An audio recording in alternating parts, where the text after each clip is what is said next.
perkenalkan, nama saya Zoom jadi NIM C24013169 dari kelompok 2 dengan asisten Karindu Nandini, praktikum biologi perikanan. Jadi pada kesempatan kali ini saya akan menjelaskan apa itu diameter telur dan praktikum yang saya lakukan pada hari ini di lab atau laboratorium biologi perikanan.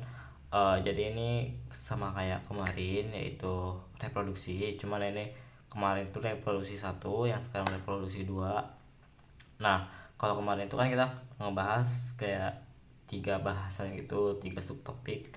Yang pertama ada TKG, IKG, sama fekunitas.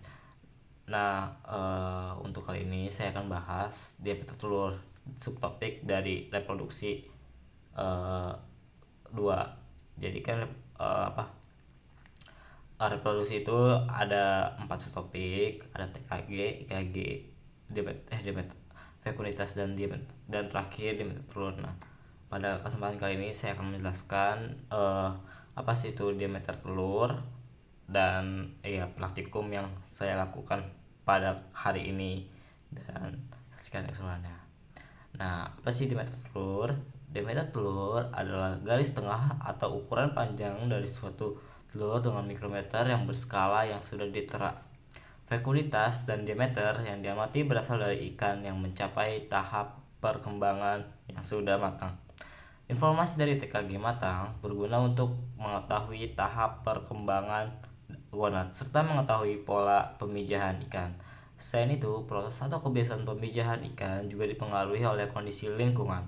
Sebagai contoh, ikan lemur bermigrasi ke dekat pantai untuk mengadakan pemijahan karena salinitas yang rendah berpengaruh terhadap maturitas gonad. Selain itu, pengaruh angin muson juga signifikan terhadap kebiasaan pemijahan.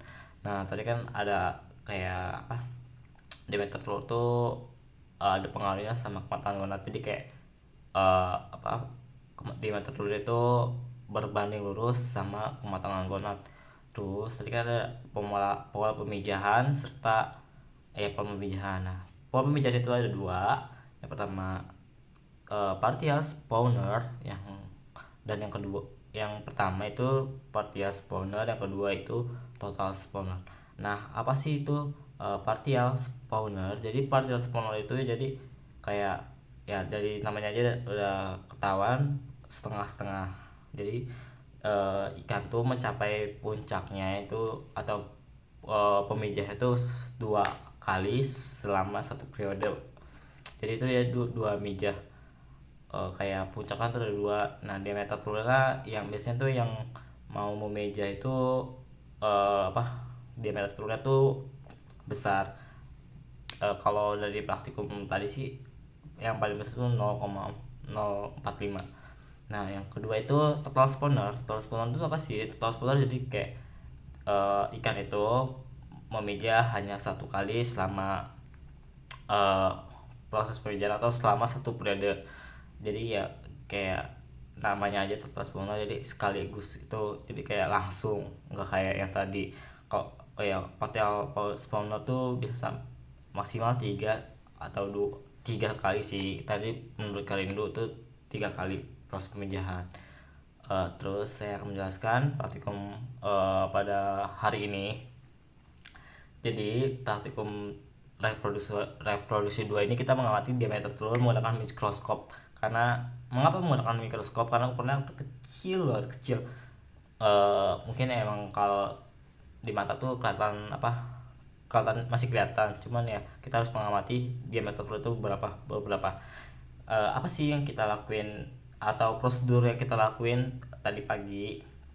Yang pertama tuh kita bagi gonad ikan 3 bagian kayak biasa, ada ante, middle, dan poste. Nah, jadi kan ada 12 orang, kita bagi jadi 3 subbagian. Itu yang satu anterior itu 3 orang, yang middle itu ada 3 orang, dan yang poste itu ada 4 orang. Jadi 10 orang.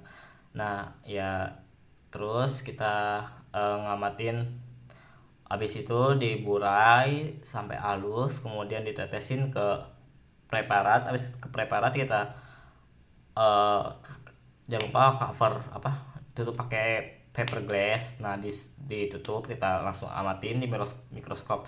Pastikan telurnya udah keluar gelas. Nah, warna telurnya tuh kalau di mikroskop tuh hitam-hitam gitu, terus bentuknya bulat. Nah, kalau udah ketemu, kita bakal ngukur. Di mikroskopnya itu udah ada penggarisnya, jadi ya udah kita ngitung sampai per subbagian itu 75.